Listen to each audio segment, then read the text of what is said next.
Welcome to the Black to School podcast, where two or more gathered, anything is possible. I'm one of your hosts, Hughes. And I'm your other host, Kedar, representing that Norfolk State. This podcast is to highlight successful stories of students that are currently at an HBCU, alumni of an HBCU, or affiliated with an HBCU. So make sure you tune in weekly.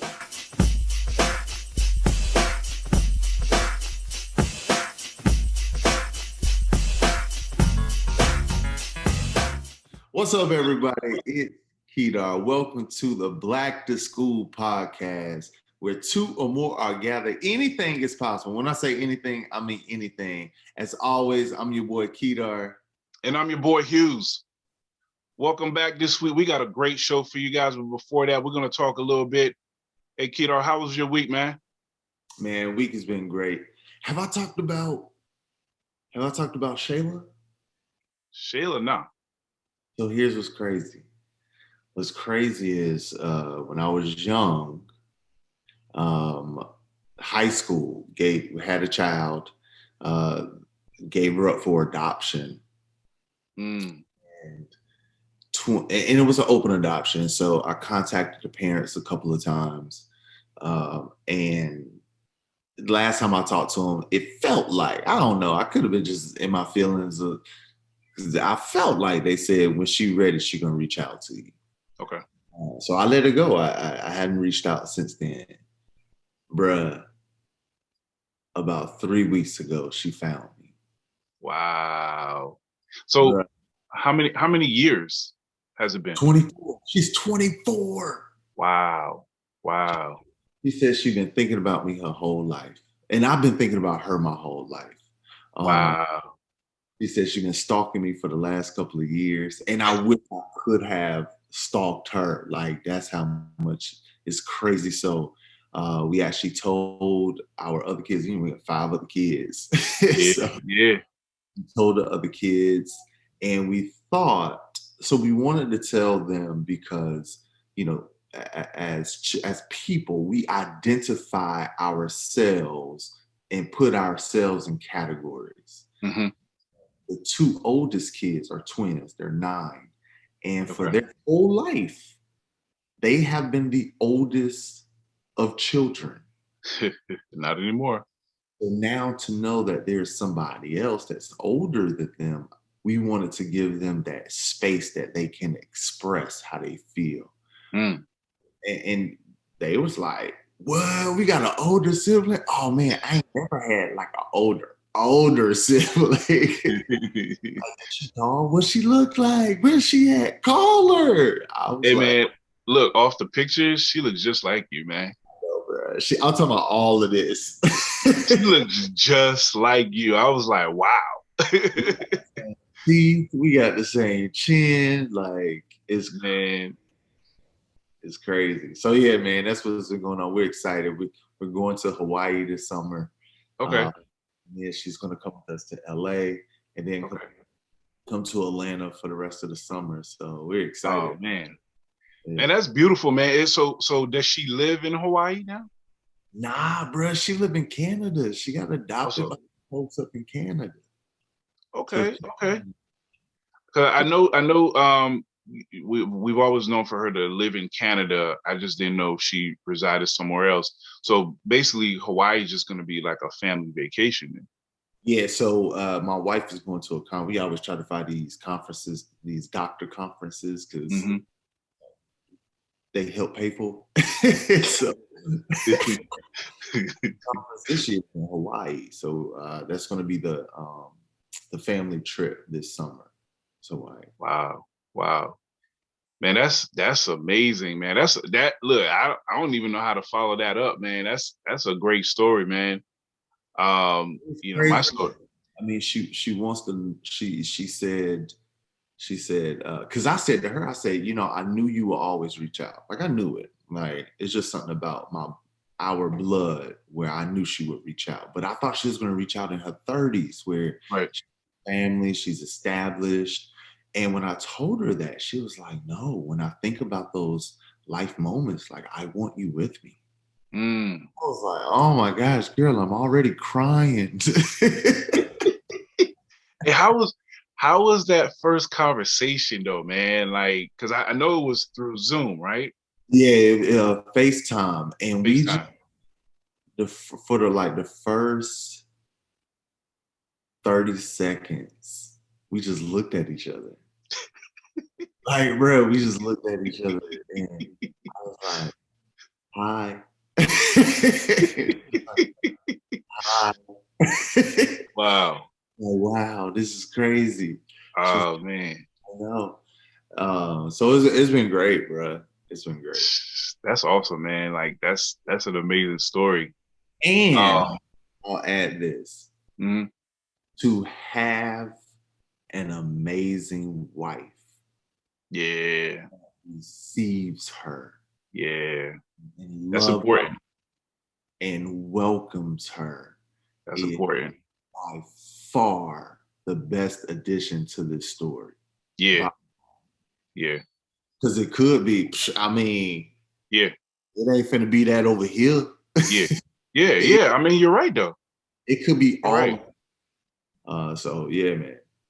Yeah, your wife is an amazing woman. I mean, everyone is not gonna be, as welcoming. So for her to be a great woman like that, that's amazing, man.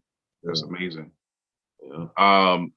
Man, for me, the only thing that I have an issue with this week is the fact that we've been doing a lot of progressive movement. We've been talking about HBCUs.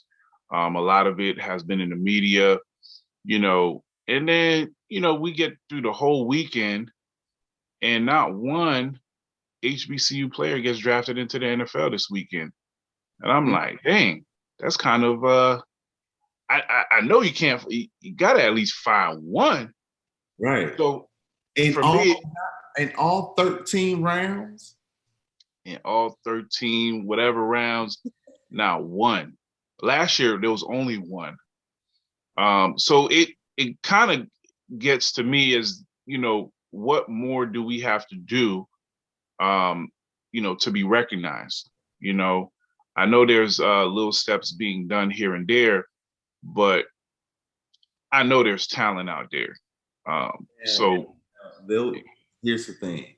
They'll go to the camps, and just like typical HBCU life, we got to prove ourselves. Right. They'll go to the camps to show that they're more prepared. It might take them a slower time frame to get the big bucks, but hey, bro, we've been grinding our whole life. It's true. So anybody out there that didn't get drafted, go to the camps, show them what it is, and make the team and make the difference. Yeah. That's all we have to do is we got to show and prove. And once we get an opportunity, we just got to maximize our opportunity. So we just got to take advantage of, whatever chances we got. But when I found out that we just didn't have at least one, I was expecting like a few, like a listing or whatever. But nah, it was come to the podcast like, look. I was, man. And I was like, dang, not one? Drafted. Wow. I was a little disappointed, man. So we, I don't want to say we have a lot of work to do, but in general, as a country, we have a lot of work to do. What's crazy? You said the phrase, we have a lot of work to do. And it made me think of the senator and Madam VP saying America is not racist. And I was listening to, and I don't know the young man's name, but he has a show, and I think it's called Black News Tonight. And he was talking to another guy from Philly. And I'm talking about dude bearded out, looked like 5% with a suit on. You know what I'm saying? Like, yeah. He was up here like, nah, I agree. America is not racist. We're talking about these systemic racism. He said, what system?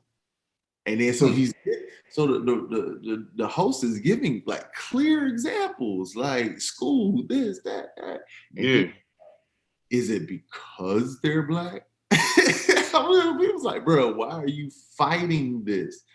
And it's crazy because although we do have a long way to go, we definitely have to recognize that Black people do have a better position, but I think that's just natural growth. Yeah.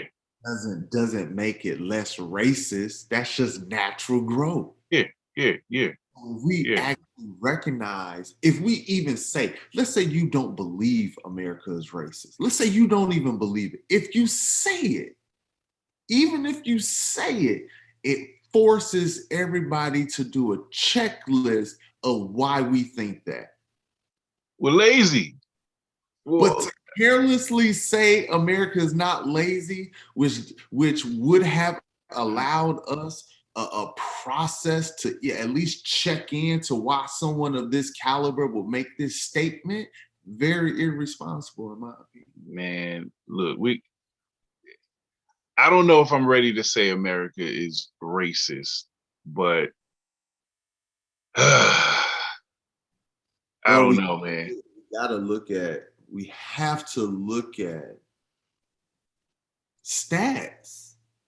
Yeah. And now, I am not, here's the difference, bruh. I will never blame racism. No. What we can do. Now, I'm not going to say that. Like, I'm not going to blame, put us in the system, but I am not going to blame the systems for what we can do, because whatever system will ever be there, we have the power to overcome that system. It's true. And that's the difference. We can say America is racist, but we can say we have the power to even thrive in spite of the racism. That's true. We are resilient though, and we got to understand our resiliency to be able to overcome whatever obstacles that's put in front of us. Absolutely. We are resilient though. Absolutely. But yeah, I get on my soapbox and teach all day. It's Teacher Appreciation Week, right? Yeah, this week is Teacher Appreciation Week. We have a great guest for you guys today. He's actually a Viking. So Elizabeth City, stand up. He's also a Norfolk State University grad. He's actually a 2-time Teacher of the Year finalist for Steve Harvey's awards. He was also rated as the Teacher of the Year, Reading Teacher of the Year in Virginia Beach. This guy has been working in alternative school. He is one of the most intelligent people. When you sit down and speak to him, he's one of the most intelligent people you'll probably ever meet. He is now a minister under James Phaeton for Crown Life Ministries. This guy does a lot of community service work in the community. Please welcome to the Black to School podcast, Ronel Brewer. Welcome, Ronel. What's up, brother? How are you? What's going on there, News? Hey, man, I appreciate you, man. Thank you for coming through. Absolutely. Yeah, I'm honored to be here. Excited to be here, actually. Thank you for coming, man. We like to start off the show by asking, what are you most grateful for?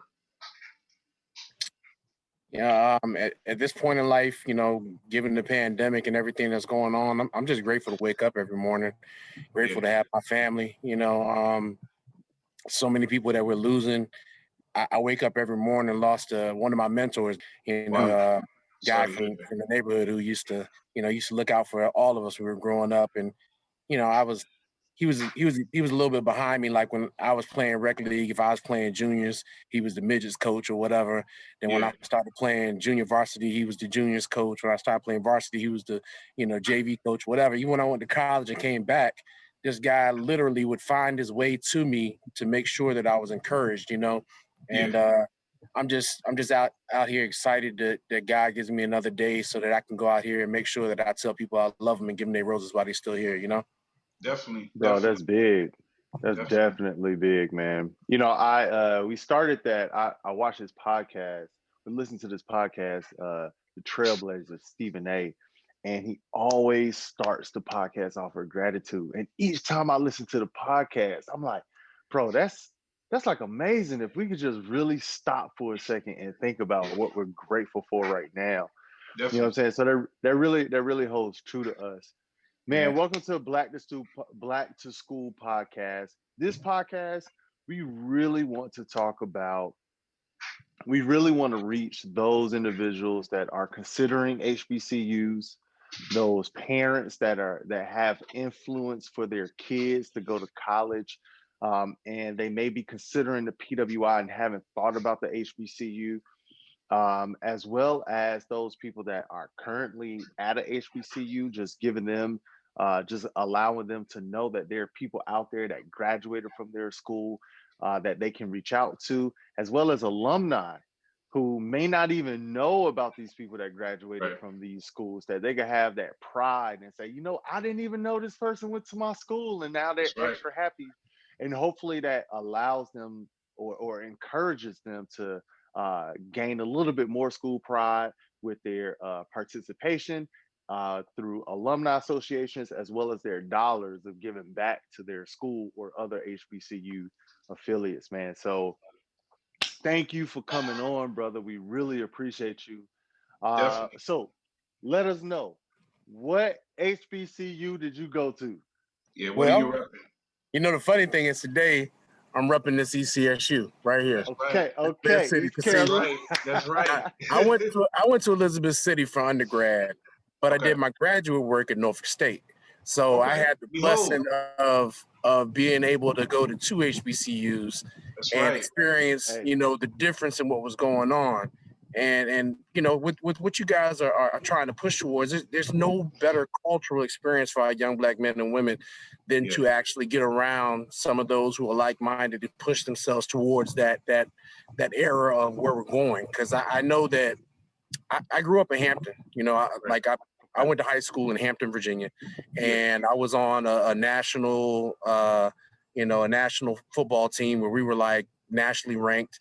And I was getting recruited by a lot of PWIs. And unfortunately for them, I grew up down the street going to Hampton University, Norfolk State games, seeing these HU Ebony Fire dance girls and the bands and the fraternities and the sororities. Like the life, I was entrenched. And literally, I went to my coach and told him, when he wanted me to go on visits to UVA and the Virginia Tech and so forth, I was like, that's not what I want to do. And I asked him for game tape, and he got a little upset with me and actually wouldn't give me any tape. My dad went and recorded all the games so I could get my tape to the HBCUs. I ended up at Elizabeth City because I never heard of it, you know? Like, now, I was just about to say, one of the things about HBCUs, sometimes people don't even know, you know, being a graduate of Norfolk State, and people say, oh, what college did you go to? And I'm like, Norfolk State. And they say, I'll be like, Norfolk, Virginia. They be like, oh, yeah, okay. I knew that. Yeah. For people that don't know, tell us, where is Elizabeth City? Well, Elizabeth City is in the northeastern part of North Carolina. It's about 45 minutes away from Virginia Beach. And when I was in school, you could only get there on a 2-lane highway through the dismal swamp in the dark. It's a lot different now. It's a lot more advanced. There's a lot of money inflowing into the school, and you know they're building it up. But it's my parents actually let me go there. Like when I say let me, remember that I was getting recruited by a bunch of schools, and I had choices. I was blessed. I had choices. I also had parents that could have afforded it had I not had choices, but I was pressed to go to an HBCU.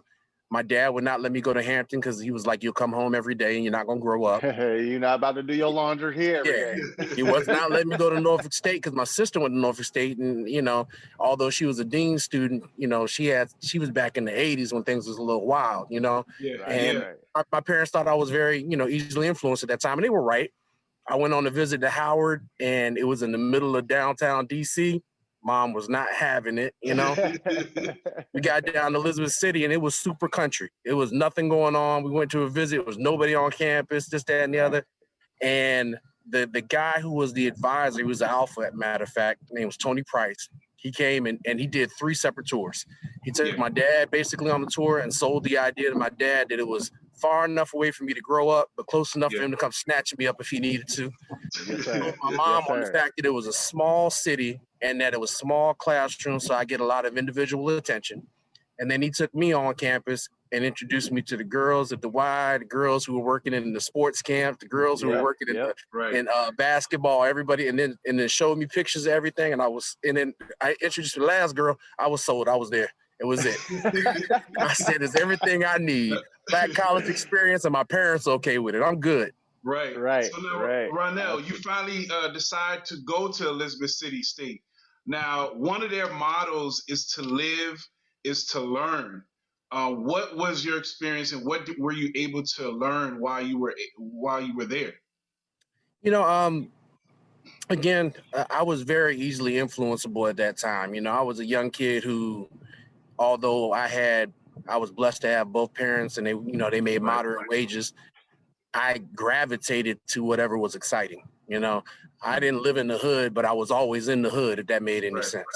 And because of that, you know, I got to a place where I could meet people from all over the nation. And, you know, even though the majority of the school came from the 16 surrounding counties, you know, you had guys from South Carolina, guys from Florida, you know, guys from New York. And every time we got a chance, I went home with a guy from New York. I went home with a guy from South Carolina. So I could find out what was different, you know? And that was the biggest thing, is like, you didn't learn until you lived. You know, I found out that there were a lot of things that were commonplace for all of us as Black males, but then there were a lot of things that were different. And, you know, no matter where you are, you got the good and the bad. You know, everybody on campus, you know, you get the opportunity when you come to college, you get the opportunity to recreate yourself. People come to school and they literally walk on campus and no one really knows who they are. Unless you just get blessed that somebody comes from home, no one knows who you are. So you could have been, you know, Eugene Oswald, the class A student at home in New York, and you could be from, you know, I don't know, Riverside, New York. Then all of a sudden when you come to school, you from Harlem. You from Harlem. You know, and it's funny because I learned that about life, that, you know, you get the chance, you get the opportunity. You know, God gives us all opportunities every day, but you get this opportunity to start over from square one, from scratch, and rebuild yourself, build your brand, and build your purpose. So, I mean, Elizabeth City gave me all of that. Plus, they gave me teachers who would call me to make sure I was in class. If you miss a class, your teacher's going to know that you missed a class. You miss a class, your teacher knows that you missed a class. When I went to go and visit my homeboys at Duke, I go to their classes, and the freshman class have 300 people in there. Them teachers didn't even know your name on the paper. They had somebody else grading your paper and everything else. But when you go to a class at HBCU, you miss a class, your professor knows you're not there. And they know. They know. Make sure they invest in you. So, I mean, it's totally different. Just, I mean, I could talk forever about just the love that it gave me and the pride, you know, because when you walk around, when you sit there and you go, just right now, when I told y'all I went to Norfolk State, you know, for grad school, and y'all knew that already. But when I said it, first thing I told about, behold, you know, I'm at church, you know, my pastor in the middle of his sermon, he'll say something about behold, or he might start stomping and throw his knees up in the air, talk about his 90s for when he was in the band, because it is your life. You become entrenched in the HBCU, and I believe it's a little different there, you know? Definitely. You know what was interesting about that? You talk about how if you miss a class, your professors know. Your experience through your friends at the PWI, they miss a class, don't nobody care at all. Do you have a favorite professor, or a professor that you have a story about that literally changed your life while at Elizabeth City, or even at Norfolk State with grad school? Well, at Elizabeth City, I definitely have a couple of professors who were very influential. But one of them, matter of fact, he ended up being our advisor, Dr. Flowers. And Dr. Flowers, he would find any way to let you figure out how to meld in what it is you wanted to do in life, you know? He wanted us on, you know, because I was an English major. So he made us go and be on the yearbook, or he made us go and be part. But when he got us on the yearbook, he started showing us that, you know, when you're on the yearbook, you influence the picture of what the school looks like. He was like, so if you want the whole school to look like Kappa Run the Yard, well, you know what? you got to put a lot of Kappas in your yearbook, but you have to figure out a way to do it and do it the right way. And he was showing us that basically that your media influence was huge, you know. But Dr. Kip Branch, I had him. Kip Branch actually was friends with James Baldwin, friends with Arthur Ashe, you know. Come on, man. I mean, come on, sitting man. down talking to him, he actually brought me back to the school when years after I graduated to do a talk to other students about melding disciplines, because he knew that I was throwing parties, but I was an English teacher. But, you know, I was working with this community service and that. He wanted me to come back and do an entire talk on melding the disciplines. And when he brought me in, he brought me on a panel with Rahima Ellis, who was the first black anchor woman for NBC and CNN and all that stuff. And then there was also Dr. Bird, who everyone who was on the panel was a Columbia graduate. Columbia. Wow. This is like, you know, Columbia was like the #1 English school in the nation at the time.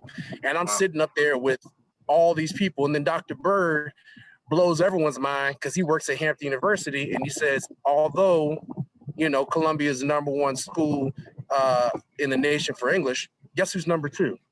And he goes, Hampton University. And he's like, and you wonder why? He said, because we have 10 Columbia professors on there. And a lot of people don't understand that you can go to an HBCU and get that right there. You know, you can get all that because everyone thinks it's just a party.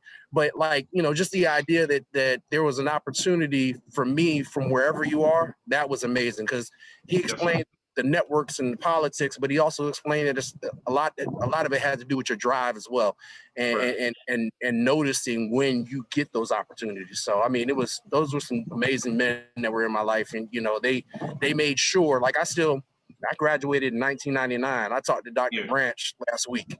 You know, so that tells you what it is. Now, Ronel, for those people that are listening and watching that don't know, tell them you just talked about what teachers inspired you. Tell them what do you do? Yeah, well, I'm actually a career teacher. I've been doing it for 20 years now.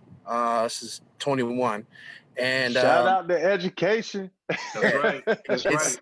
It's real. You know, it's something that it's a calling, because if you really don't want the best for these children, you won't stay in it. You know, there's so many other things out there, but you know, I'm also a newly licensed minister back in June. So life had taken a lot of changes. There was a lot of, you know, bumps, bruises, trials, tribulations, and things that I ran into, but I got on the other side and saw them from the other side, and perspective changed. And you know, the ministry has caused me to find a peace in everything that I'm doing, and to really enjoy the true happiness of everything that I've done, and to also not, you know, let what's going on around me ruin what all I have. Because like earlier we were talking about how Stephen A. talks about getting on with gratitude. In one of my sermons, I was really telling people that, you know, if you would just stop and say thanks for everything that you have, you wouldn't have enough stars in the sky to count all the blessings you have, you know? Because we live in a world right now where we feel like everything out here is how it's supposed to be. When things go right, that's just how it's supposed to be. But the reality is that everything that you get is a blessing. Because like I said, you know, you asked me, you know, what's the thing I'm most proud of? I'm glad that I woke up today because I didn't have to, you know. Hank Aaron died in his sleep last night, you know. I mean, this is a world that we're living in where, you know, you get your paycheck, but it's other people's paychecks that get messed up this week. You know, it's other people who don't have paychecks, you know. You angry because your car doesn't ride, but shoot, you had somewhere to go. Be excited about the blessing that you actually had somewhere to be. You know, there's a lot that goes on in this world that we just don't look at it in the right perspective. And I think that, you know, perspective is reality, but that perspective can change your life. You know, I want to still stay on the fact that you're an educator, but you're not just an educator. You've received quite a bit of accolades. Being the Steve Harvey finalist for 2 years in a row, being a reading teacher of the year. Talk about the fact that ECSU, their foundation was founded on education. Talk about what impact it made you as a teacher as it is today. Well, Elizabeth City State as you said, it was founded as a teacher's college, you know, and for those that don't understand why it had to be founded as a teacher's college, is because at the time we could not go to any other schools, but we needed to be able to be educated. So we, had a school that prided itself on making sure that we had educators to educate our people. And, going to that school, the way that it was set up, I believe that no matter what your major was, you could have came out on the other side being an educator. Because everything that they did was not about, just teaching, but it was transformational teaching, making sure that you knew how to go ahead and make sure that what you learned, you could apply and embed in other people. I can't count, the amount of people that I know from college who are all in the education field now. And I mean, when I say it's numerous and almost infinitesimal, like literally in every city on the East Coast, I can find someone who's either in elementary, middle school, secondary education, or at an administration point in education. And it's because of the school, and their majors were not always education. My major was not education. My major was English, broadcast journalism, with a concentration in public relations and advertising. That's where I was. Wow. And it was not, it was not until my last semester that I decided, you know what? Let me go to summer school, because dad's gonna make me get a job if I come home. So I'm gonna go to summer school and let me take some of these education courses. So I went and took some of these education courses, and between taking the education courses and working with sports camps, I was like, you know what? These kids really like me being around, and I like being around them too. And, to be honest, when I first got into education, it was a little bit selfish because it was easy to me. It was something that I was like, I don't have to work hard to do this. This comes naturally. And because it came naturally, I didn't realize it came naturally because I was taught how to do it in this school. But when I got through with it, I started looking at it like, yo, this might be a career. And then I really got selfish because I looked at the schedule. I was like, yo, I got my weekends off still. I got major holidays off still. In the summers. In summers, I was like, and being a single guy, because at the time I was single with no kids, man, that was the perfect opportunity. And granted, teachers don't get paid $1 million, but to be able to have the freedom to do what you want to do and go where you want to go when you want it, man. My friends are all at work and mad. I had a guy, I don't know if y'all remember James Mickle. That joker used to call me in the summer to try and wake me up just because he was mad he was at work, So, that's one of those things, man, when you and there's no better or more rewarding feeling than being able to sow back into other people the stuff that's been sown into you, so that education thing is amazing. And I work with alternative ed, so I actually work with children who've been put out of school, like for the last 17 going on 18 years. I pretty much work with kids who a majority of the community has given up on, to sit there and have those reclamation stories from kids who I know that no one else can talk to, and know that there's these kids that, people are scared of, but they run up into my room to tell me their problems and cry and hold on to me and tell me what's going on. There's no better feeling than knowing that you can be there for those people, because that's how you know that your calling is real, Right. Wow. So tell me, how do you think, besides the actual education and teaching portion that Elizabeth City gave you for a foundation, how do you think your experience at an HBCU allowed you to be that safe haven for these students that the community has given up on? Well, a lot of people try to minimalize the HBCU. A lot of people try and act as if it is a different tier of school. So, sitting in that frame of mind, I've always been at this point where I felt like I had to prove something or do more than the person next to me, which pushes you to excel. My first teaching job, I honestly got because the guy who was there was, matter of fact, he was one of y'all chapter founders, Bernard Morgan. Okay. And Bernard Morgan hired me, and then he brought me into his office and told me basically, I only hired you because you're a black male and I wanted a black male. And then I saw that you were in my fraternity. And because you're in my fraternity, I expect that you will do certain things. And then he just told me to leave. He told me to leave his office. And it was funny because everyone who ever worked for this man loved him, and I do mean like adored him. But I was just like, I don't know how you guys' relationship was with your parents. Everyone loved my dad, but I felt like my dad was the hardest and meanest person in the world on me. You know, they'd be like, I love your dad. He the coolest. I'm like, well, you take him. You can have him, you know? Right, you can have But them. yeah, but Bernard Morgan was the same way with me. It was the day that he called me into his office one day. It was cold outside, so I wore a blazer, some khakis, and a turtleneck to work. Right. He called me in his office, sent a sub to my room during class, called me in his office, told me, Ronel, sit down right there, closed the door, and just began to cuss me out because I didn't have on the shirt and tie that day. And he wanted me to understand everything that he had been through to get to where he was. Wow. And that he literally said, I don't care if, you know, Joe Smo and them come to work with polo shirts on and hoop earrings.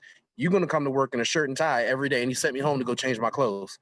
And it was because he wanted me to understand that I needed to be heads and shoulders above my competition, which was the same thing that happened in Elizabeth City, because when we, you know, used to go to, you know, NAACP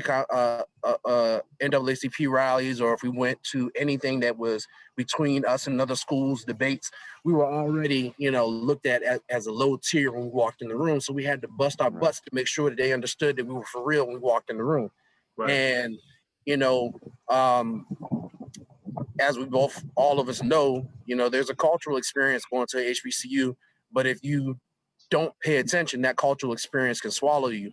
And, you know, I was fortunate enough that I had stern enough parents that I was scared to death of to mess up in school. So I never let it, you know, swallow me. But when you get in there, like I said, with those teachers who sit on top of you, you know, they make sure that you understand what you're getting yourself into, and they make sure that you're because they're invested in what you're doing, you know. And, you know, now that I'm older and I look back on it with my administration degrees and all this type of stuff, I know that part of it was their caring, part of it was their nurture, part of it was them keeping their jobs. Because in the HBCU, the amount of money coming into the school is less than in PWI. So if you have less students in the classroom, less kids matriculating, then you don't get that money. That you have less professors. So the professors needed you in the classroom as much as you needed them. And because of that crossbreeding need, you know, they were working harder to make sure that you didn't get in, you know, academic probation, or that you didn't flunk out of school, because they needed you to be there just as much as you needed them to be there. And it was definitely a codependent relationship in that sense. But, you know, like I said, you could tell, you know, which professors were there for you to make sure that you did what you did, and you could tell which ones were there to make sure that they nurtured you. I mean, and in a school that's that small, I think that what happened for me was a lot of times, you know, you also knew the rest of your campus. It wasn't like when you go to a PWI and you don't know anybody. You come on the campus and it's basically, especially if you went to a big high school before you came to HBCU, it's a big high school that spends the night, you know? So you see everybody there all the time. And while your professors are invested in you, you get to get invested in your professors, because you want to know what teacher to take this class from, what I need to do, and how to work it out. And there's somebody there that will tell you, you know, there's somebody there that will school you to it. And I mean, when I say the small campus feel does it for real, there's a lunch. Right now, there's a lunch lady that y'all remember. There's a lady from the cafeteria that y'all remember. Because she made sure that there was something going on your plate that was right, you know. There was always somebody there that cared, and that's just, I mean, that's priceless, you know, for lack of better words. Absolutely, that's priceless, man. You can't, like, just that kind of like that family away from family. Definitely. You know, definitely, you know, for sure. So you matriculated from ECSU, Ronel. What made your decision? Take us back and what made you decide to continue going on to an HBCU? Because sometimes we might end up going to undergrad at a HBCU, but end up going to a PWI for our master's or grad school. So what take us back to that decision? Well, truth be told, it was a matter of convenience at the time. The school was not requiring me to take a GRE at the time. Okay. So I was like, yo, I can get in. But then two, I kind of wasn't really ready to grow up. I wanted to be able to be in that same field because I Right. had Right. so much fun doing it. And while you're in the HBCU, you know, we still went to hang out at ODU and UVA and Duke and all that stuff. So we still got to experience it. Right. But I did not feel as if going to grad school at George Washington or at UVA or wherever else I might intend to go, I didn't feel like I was going to get that same nurturing feeling from my professors. So I was destined to go to another HBCU.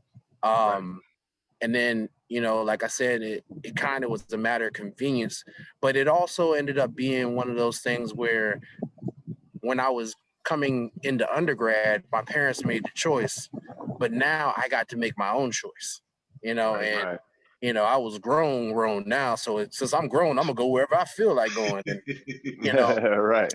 I was like looking at money and looking at financial aid and everything. And when I started looking at the in-state tuition and looking at what I qualified for, Norfolk State made fiscal sense to me. You know, like I literally found somewhere that was going to give me the degrees, going to give me the opportunity to have the network that I needed where I was going to be, and then also pushing me in a point or a position where I'd be able to, you know, financially succeed to be there. Because, you know, when you start looking at private institutions or start looking at out-of-state institutions, those numbers jump ridiculously. And Norfolk State gave me an opportunity. Yeah, Norfolk State gave me an opportunity like, yo, come here, we'll feed you, and you just make sure that you sow back into our community. And that was like, I was like, yo, that's what's up. And I jumped right in. And plus I was already familiar with the school because, you know, Elizabeth City and Norfolk State, we used to come and see each other like twice a week for no apparent reason. I got on campus and it wasn't like I had to relearn anything. Everybody already knew me. Oh, that's that cap or whatever. And Japan. Yeah, the funniest thing was everybody felt like I had been there the whole time, you know? Like, bro, I thought like when somebody said, nah, he in Elizabeth City knew. I'm like, God, he didn't play at GZ. We thought, yeah, that's what we thought. Yeah. Like that's what we thought. We over here buying you chicken, thinking you play at GZ. Yeah, well, you know, a lot of that had to do with the fact that, you know, there was a time where stuff was bad on campus, but because the way that the school administration had done some things, there was only a couple of us that were allowed to wear colors on campus. And that's kind of how I ended up being such a part of everything, because I helped with the paperwork, you know, to try and get things done. And it was just a lot because the schools were intertwined. Really, I'm going to tell you, the two lines that pulled our schools so tight, I believe, were 94 and 96. Those guys, I mean, dude, when I was pledging, every Thursday I had to see all the 94 and 96. Every day coming down to North Carolina every Thursday to see us. So by the time that I got there, you know, our schools were intertwined, you know, and that was back when the CIAA was still the CIAA. That's when all of the schools were still intertwined, the Battle of the Bays, all of that stuff was what it was, and these schools were united by two states, and that was the epitome of, you know, the family feel, because no matter what college you went to, you had family at another college right down the street. Right. Now you get out. Go ahead, LB. So I was saying, you get out of Norfolk State. You graduate from Norfolk State. You are currently teaching at this time? Yeah, I'm still teaching, and I'm actually working on my doctorate at Liberty University right now. Okay, congratulations. Wow, congrats on that. What was that transition? Because I know there was a period of time, which you mentioned earlier, that, you know, you were English teacher, but you were throwing parties. You were still doing classwork. Tell us about that transition from throwing parties to now throwing a word out there, being a pastor. Yeah. The funniest part of that all is that the party stuff really didn't stop until I started becoming the pastor. I was doing education, and I was throwing these events and I had such a large network, but then I started, my network was really a different type of network because I used to ride motorcycles real heavy. And I still ride motorcycles, but I had gotten really deep into the motorcycle world. And I mean, anything that you've seen on Sons of Anarchy, I lived through it. Like I saw it.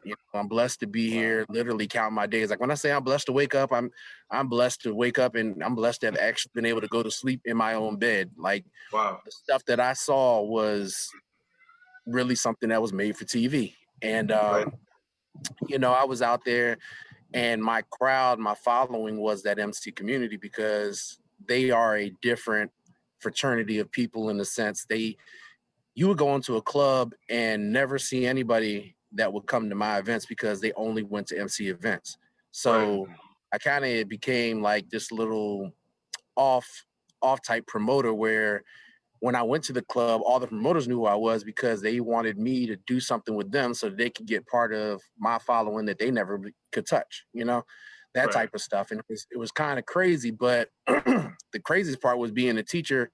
I remember the school system made us get Twitter accounts, and I went and got my Twitter account, and I had to think, what should it be?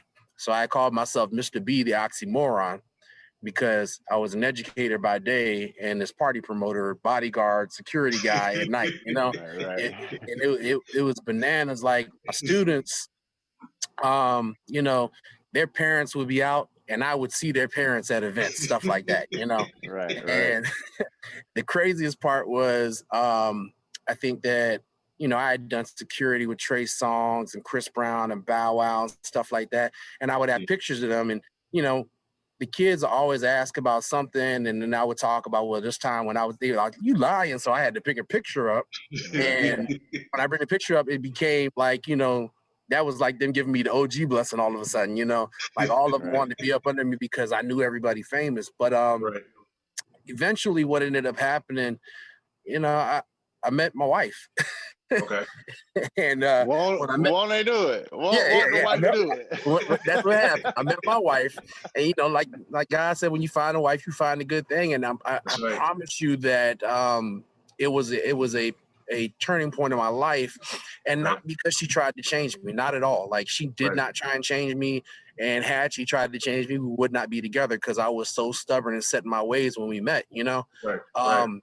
But I met her, and it was funny because I met her at a motorcycle party, and when I met her, I saw her across the room because I'm 6 foot even, like 6 foot nothing. That's what I am. My wife is 5'11" and 3/4 of an inch, like, and then she wears and she wears like 6-inch heels. So I'm in this party and I see her across the room. Yeah, and I look at her and I'm like, yo, who is that? Because I never seen her. I know all the girls at the bike party, so I'm like, who is this one? So I rolled up on her. I'm like, hey, what's going on? I'm talking to her. And I said like some of the corniest stuff to her. I was like, yo, you married? She was like, no. I was like, you want to marry me? She was like, what? I was like, yeah, you tall, I'm big. I said, we can have some alphabet kids. She said, what? I said, some alphabet kids. I was like, big boy, tall girl, NBA, NFL, MLB, alphabet kids. And she started laughing, and that was cool. But when she started laughing, this guy that I know who it's his party, he walks up and he's like, yo, not that one. And I'm like, what's up? He's like, not that one, man. I was like, what's this, your daughter or something? And he was like, yeah. I said, well, you about to be my daddy.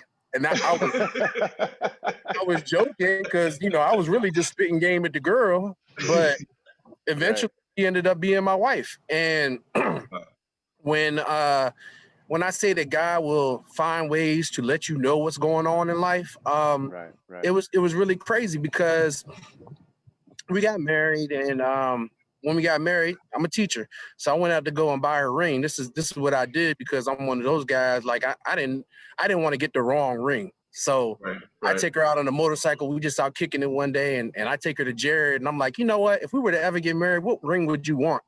And I literally let her pick it out, right? Okay. So she doesn't know we're picking it out because we're not even engaged yet, nothing. Hadn't really been talking marriage yet. And So she's looking through and she starts picking stuff. And man, I'm telling you, my eyes are going like this because these numbers getting higher and higher. Right. And the guy starts explaining clarity to her and the luster and all. I was just like, oh my God, like, would you shut up? You know, and the ring getting bigger and bigger and bigger. And then after a while, I was like, well, it is what it is, you know. And I laughed about it. But after we left, I came back the next day and I opened up a credit account because I had good credit, which was my blessing. And I was like, I'm just glad to pay on this thing, you know? So I went and got the ring. And I called her parents, asked for a hand and all that stuff. But this is where I'm telling y'all that God gives you certain things. Right. My mother had passed away, you know, and she passed away June 8th, 2014. I met my wife, you know, shortly after that. And my wife's birthday is June 7th. Wow. So every year when I get ready to get depressed about my mom being gone, I find a way to celebrate my wife, you know? Right. And I believe that my mother had a hand in talking to God to send this woman my way. Wow. And when I say I believe that, I thought, you know, at first it was a coincidence, haha, laugh, whatever. Yeah. But and I'm just throwing a random number out there because I can't remember the numbers. But at one point, when I was looking at what I had left on the ring payment, let's just say it was like $15,999.97. Right. My dad passed away in 2001. Okay. I got a check in the mail from my dad's insurance company saying that this was a lost check for his insurance.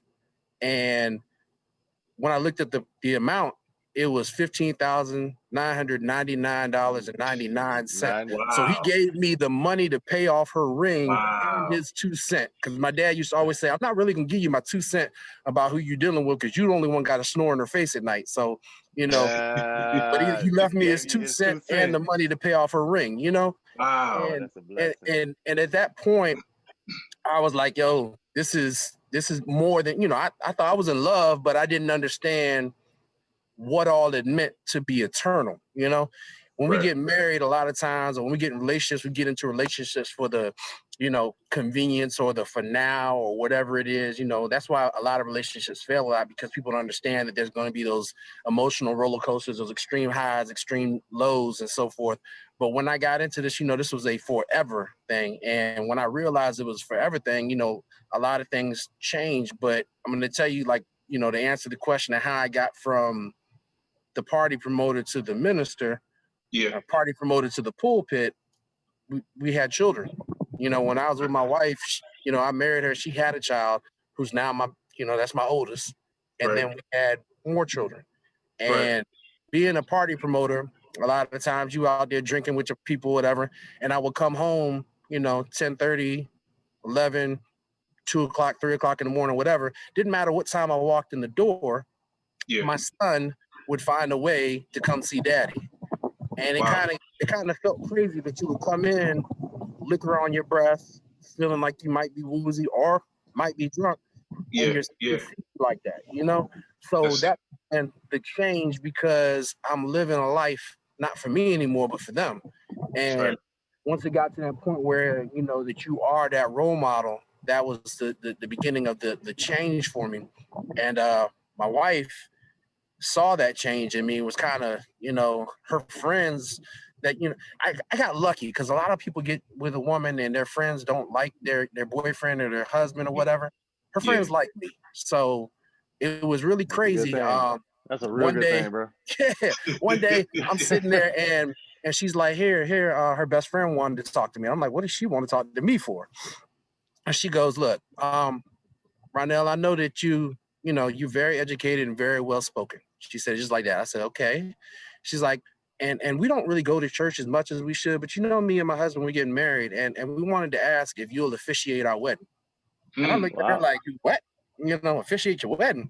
And mind you, since my dad passed away all the way up until this point, I promise you I had ran from God. When I say ran from God, like when my dad passed away, man, on the bike, I'm gonna tell y'all, no exaggeration, the bike was because my dad passed. Like, my dad rode motorcycles. I was around motorcycles my whole life. But when my dad passed, I got on the motorcycle because I could put the helmet on and escape the rest of the world. You understand what I'm saying? Like, I didn't have to answer my phone. I didn't have, because people would be like, I called you. I'm like, I was on the bike. You can't answer the phone while you're on the bike. That was the answer. I was on the bike, and people had to accept that. So that was me getting away from the world. But what ended up happening was that when she came to me, like my dad had influenced. I grew up in the church heavy, but I was just in the church. I wasn't of the church, if that makes any sense. I was there because my dad had me there. I wasn't there because I wanted to be there. I was there, because it was just what we were supposed to do. Right. But I went and when my dad passed away, a couple of my friends, they figured out that I needed some God in my life. So they kept on being like, let's go to church. And it took me to this one church in Portsmouth, and I'm in the church. And of course, we partied hard on Saturday. So we woke up late on Sunday, got to church late. They in the middle of praise and worship. We walk in, and how the ushers be standing there like, come on in. I got three. But it wasn't no seats. So they would put us up in the choir pews behind the choir. Right. So I'm just sitting there, growing up in church, the choir, I love music. And that's for real. That was the only part of church that I used to like was the music. So I go into church and they bouncing and singing the songs. I know the songs, so I'm bouncing and singing the songs too. I come off the, the choir stands, and we're walking out, and this old lady stops me and she goes, "Son, are you a minister?" And I was like, "No, ma'am." This is back in 2001 now. I said, "No, ma'am." Mm-hmm. She said, "Well, you got a glow on you." And I was like, I have no idea what you're talking about, but that's the Hennessy coming through my pores. Right. That's exactly what I was thinking. I was like, I've been drinking. I don't know what she's talking about, but I'm out of here. Like, it got scary. But then we had fun at that church, so we went back the next week again, late, because again we were partying on Saturday. Right. We get up there, and this time the actual pastor stopped me, and he was like, "I don't know if anyone's told you this before. Are you part of the clergy?" I said, "No, sir." He said, I can see that you will be. And this is 2001. I looked at him. I said, "I'm not coming back to this church no more. I'm out of here. I'm just not. I'm not coming back to this church no more." You messed it up, bro. Yeah.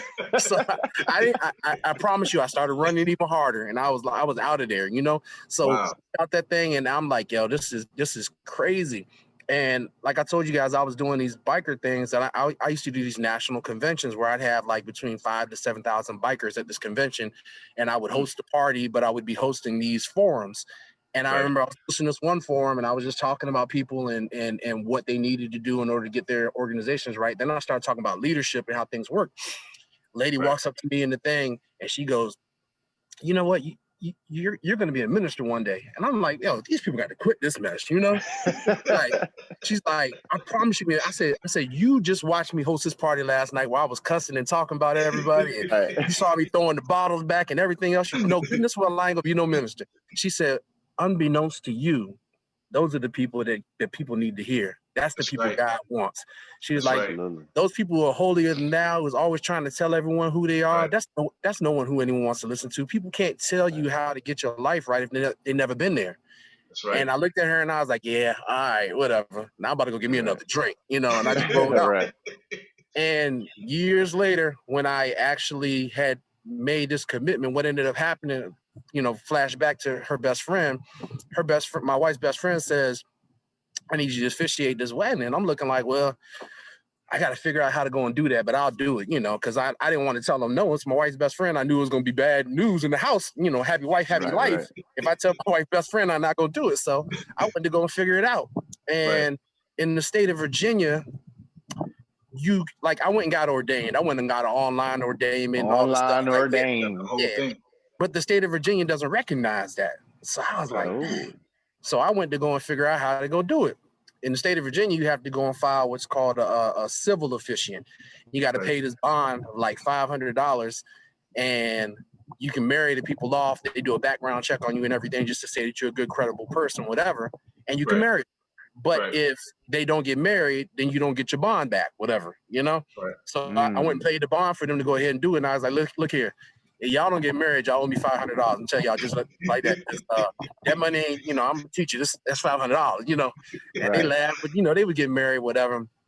But at that point, I went and did the wedding, and I was very nervous. And this was the first time that I think that I was nervous to do a wedding because every time that I had ever spoken before, either I was a content expert or I absolutely did not care what people thought about me when I was doing it, you know? But this time I'm standing in front of people, putting a couple together for the love for a union of eternity. Right. And I was concerned that the party promoter wasn't going to do this right, you know? And we did the rehearsal the night before, and the groom's mom was super uptight.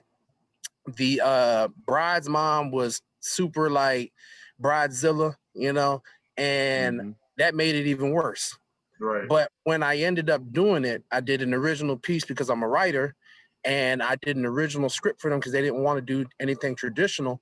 And when I finished, like, the mother that was super uptight came up to me and was like, "Oh my gosh, you're the man. I loved everything you're doing, this, that, and the other."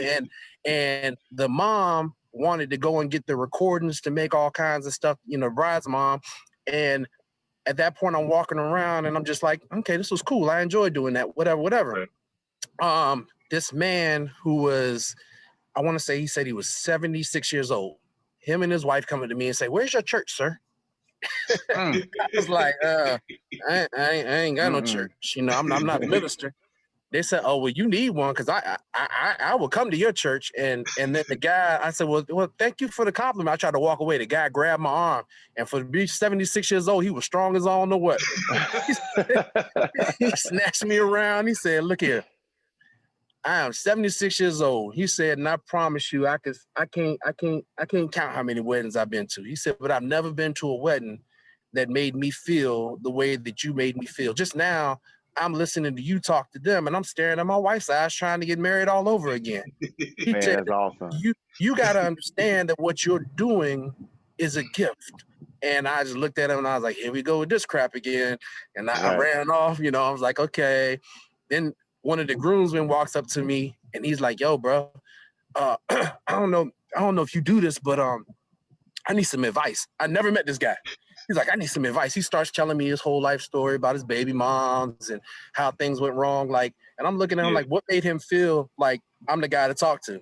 Right, then he literally, as I'm saying that in my head, he's like, "Because everything that you said just now made me understand that I messed up and I need to change life. And, you know, it was my perspective and this, that, and the other." And I'm just like, okay. And of course, as the night goes on, you got open bar, he getting drunker and drunker. So the rest of the night, he keeps telling me. And I'm just like, oh my goodness. As I'm walking out, somebody else comes up to me and is like, "You know what? I need a car for your church, sir." And I'm just looking like, this is crazy.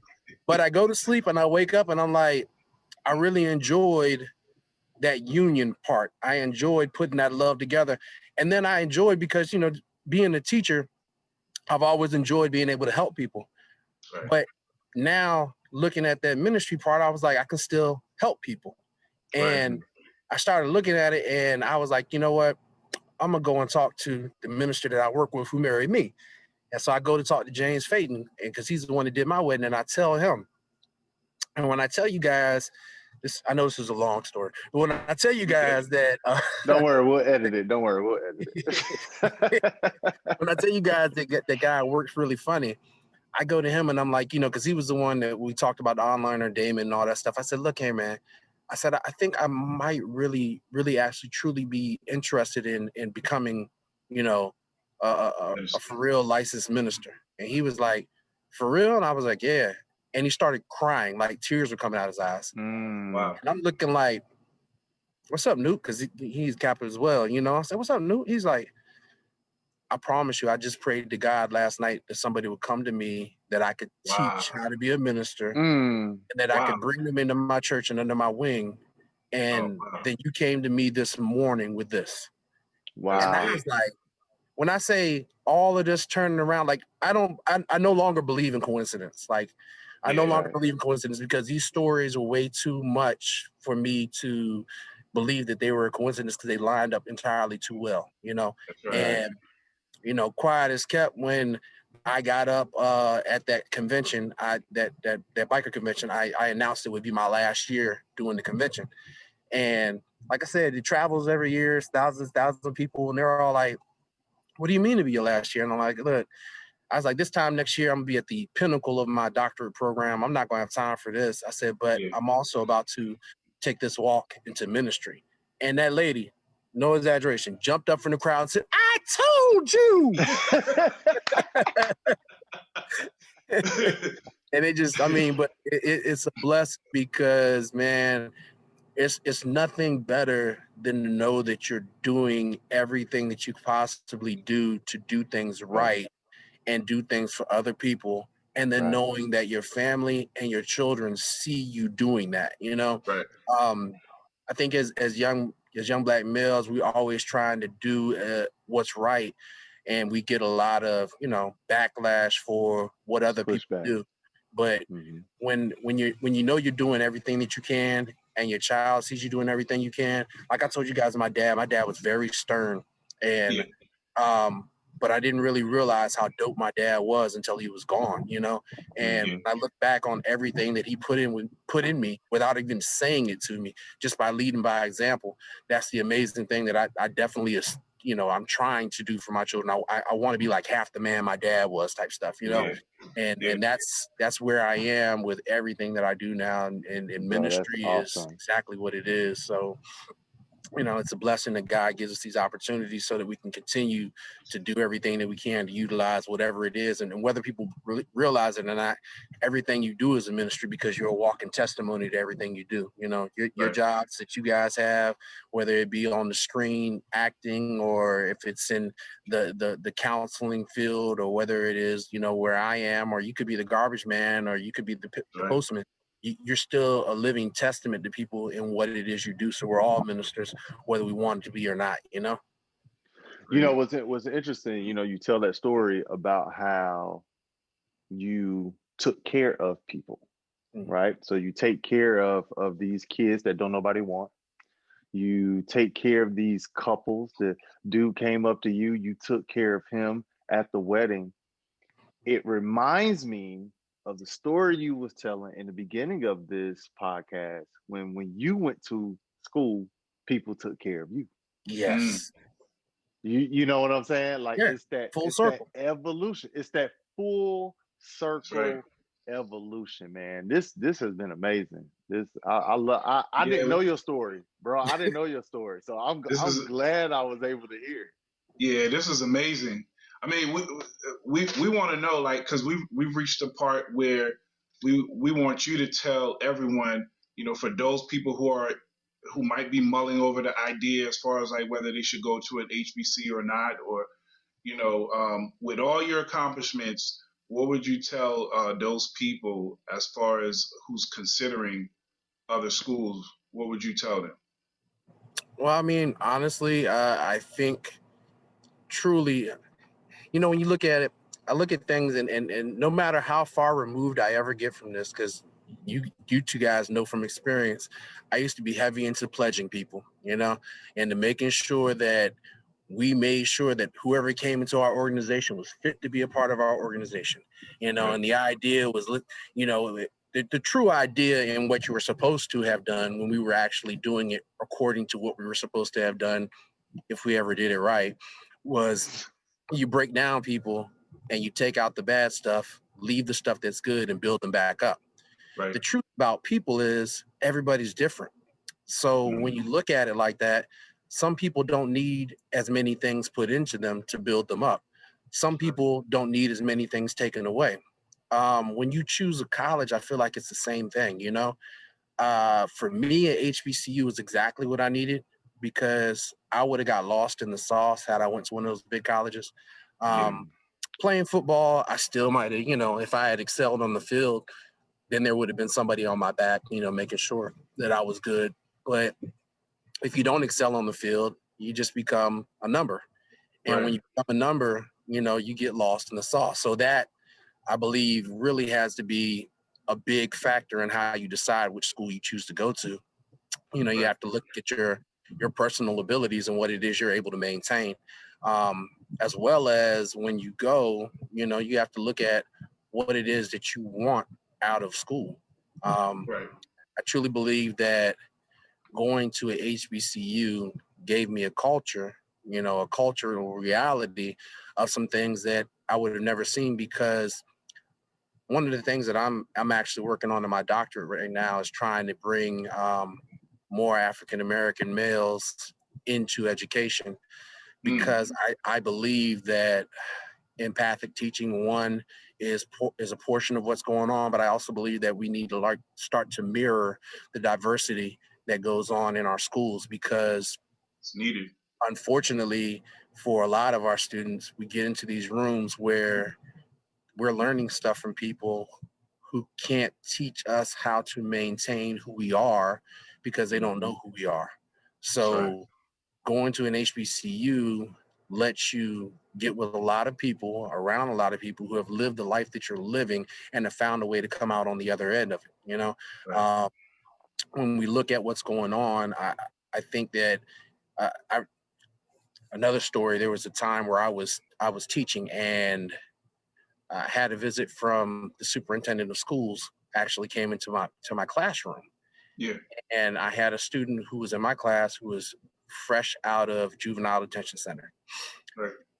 Tells me everything every day. I play basketball with him after school, whatever. The superintendent comes up to talk to him and is like, tell me what's going on in class. And he responds to the superintendent, "I'm not talking to you." This is the superintendent of schools in my classroom. My student is telling the superintendent, "I'm not talking to you." And his answer for why he wasn't talking to him, I said, "What are you doing, point guard?" He said, "I'm not talking to him. He looked just like the guy who locked me up." Wow. Now, when you're living with students who live that life, who have those things going on, who have seen stuff that your superintendent may have never experienced, that's something totally different.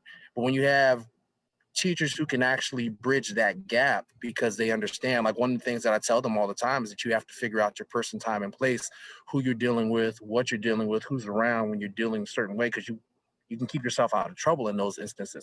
And the first thing out their mouth is, I ain't gonna be fake or phony for nobody. It's not about being fake or phony. You cannot win a game unless you play. I don't care what you say. The object of everything that you're trying to do is you're trying to come out on top. So in order for you to come out on top, you have to figure out how to play by the rules. And that's just what it is. And when I talk to them in that perspective, they get it. But a person who's never had to play by the rules because they've always been entitled and they don't have the same rules can't teach you that, So, going to that HBCU will let you get perspective on life from a person who actually has lived your life. And not all of your professors will have lived your life. No, don't get me wrong.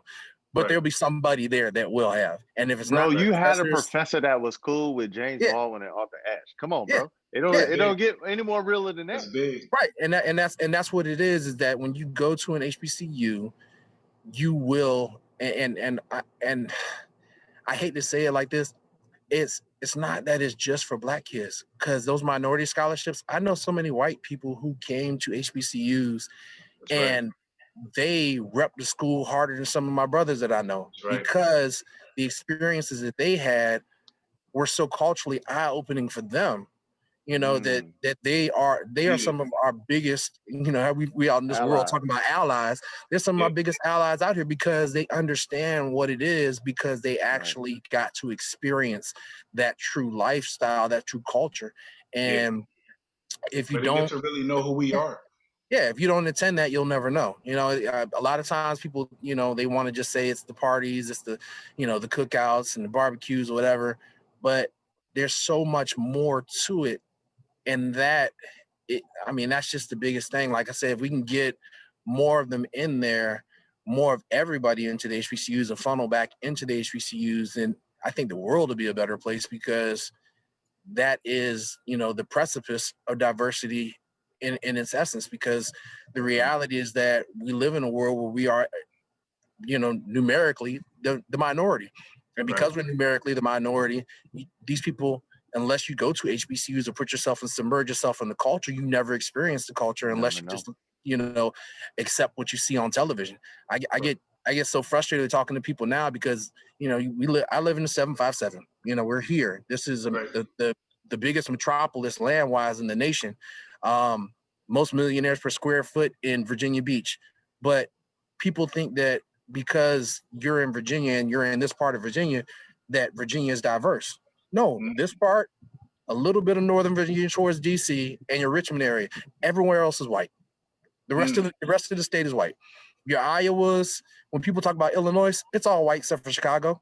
You talk about Indiana, it's all white except for Gary.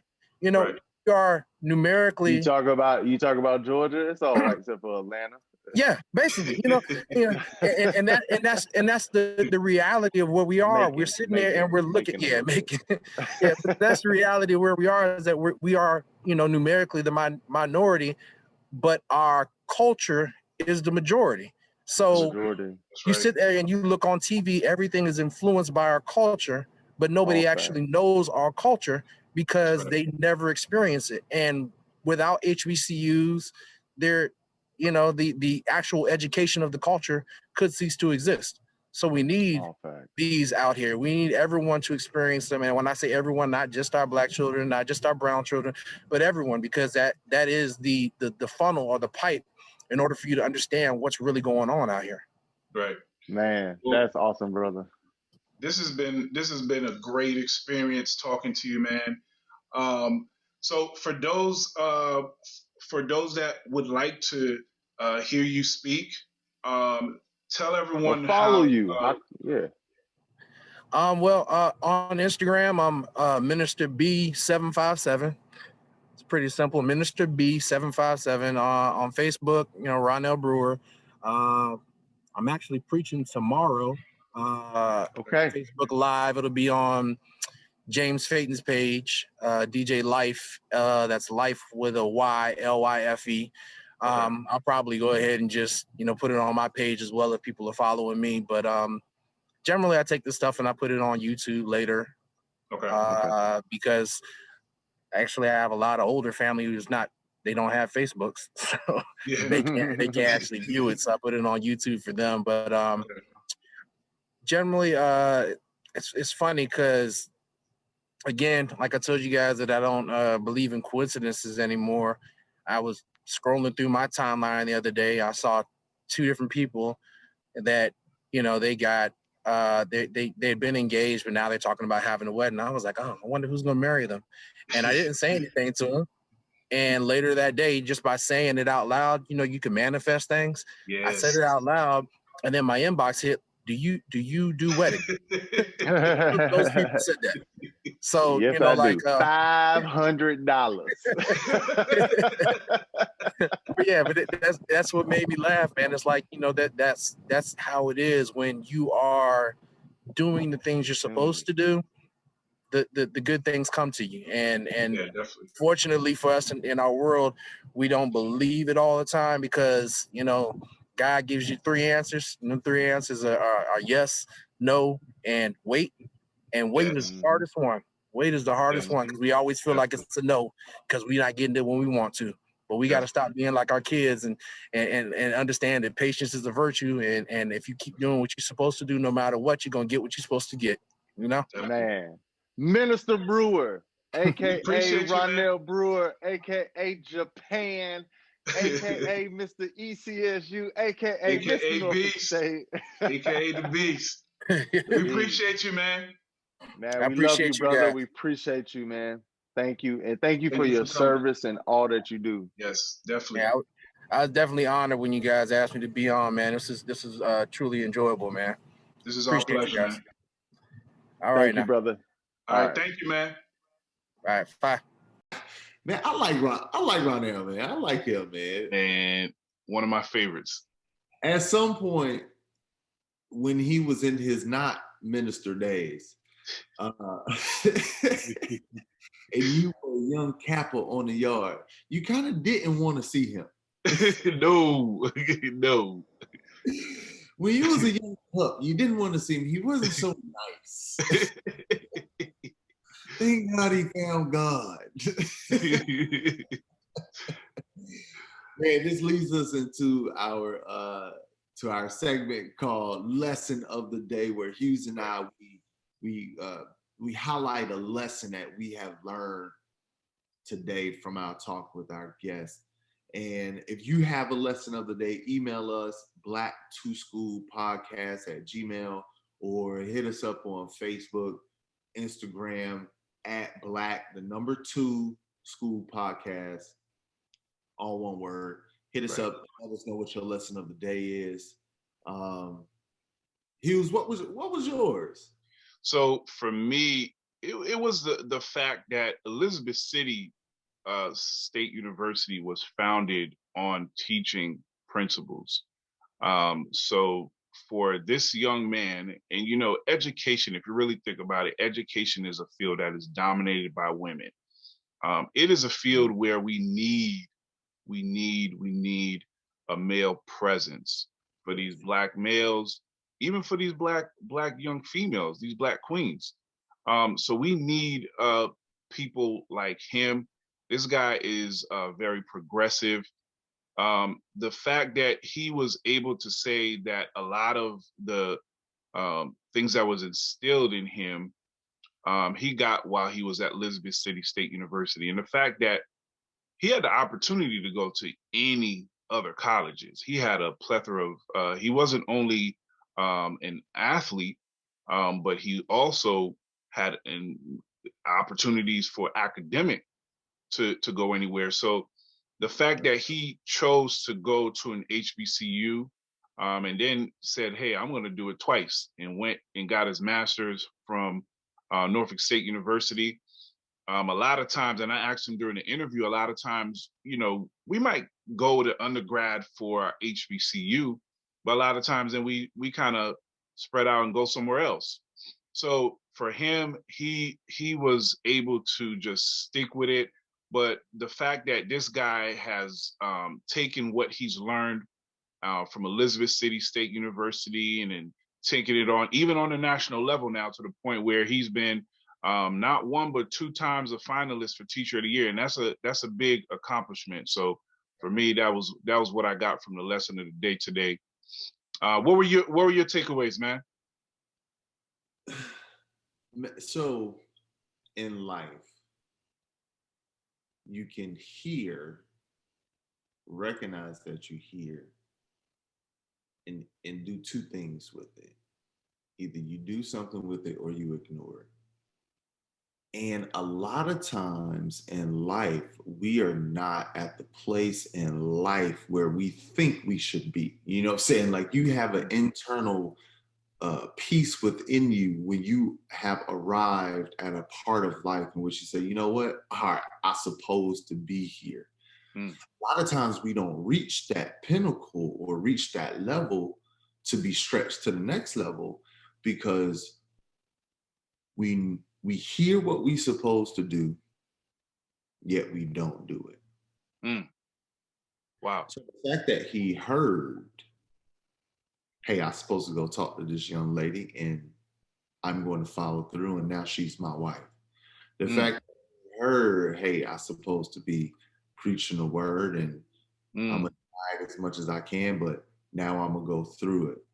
And to know Ronel from where he was to where he is, there's such a level of peace over his life.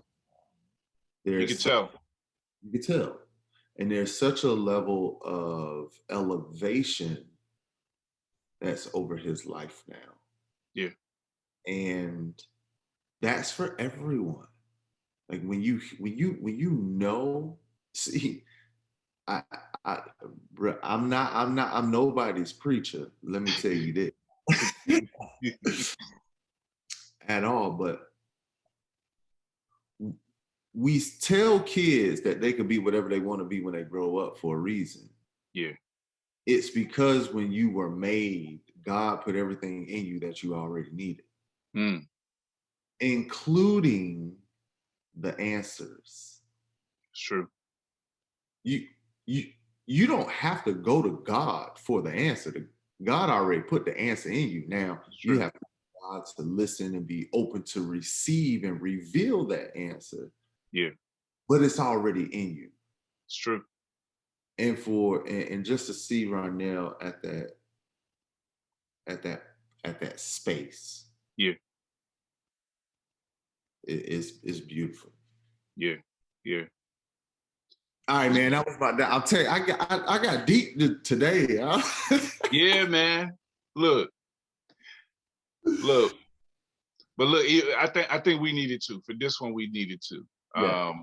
Ronel's a very deep individual, very intellectual. So yeah, I think it was that wavelength going on. Make sure y'all subscribe, like, share, hit us up. Hughes and I did this for the HBCU culture. We did this for the culture, man. We want to make sure we increase enrollment, engagement, and endowment for all HBCUs. We want to get the word out there. If you know somebody we should interview, send us 3 people we should interview. Hit us up on IG at Black School Podcast. Make sure you like, subscribe, and share. We're on your favorite podcast app and YouTube. All right. Make sure y'all come back next week. Tune in to next week's episode. Thank you for coming. Peace. I feel like it really prepared me. You know what I mean? It really prepared me when I got into public accounting. And I mean, when I see other colleagues, I didn't know like you can go to a large school and if the class got 200-300 students in there, you can get a B pretty much for showing up. You know what I'm saying? Not at HBCU. You know what I mean?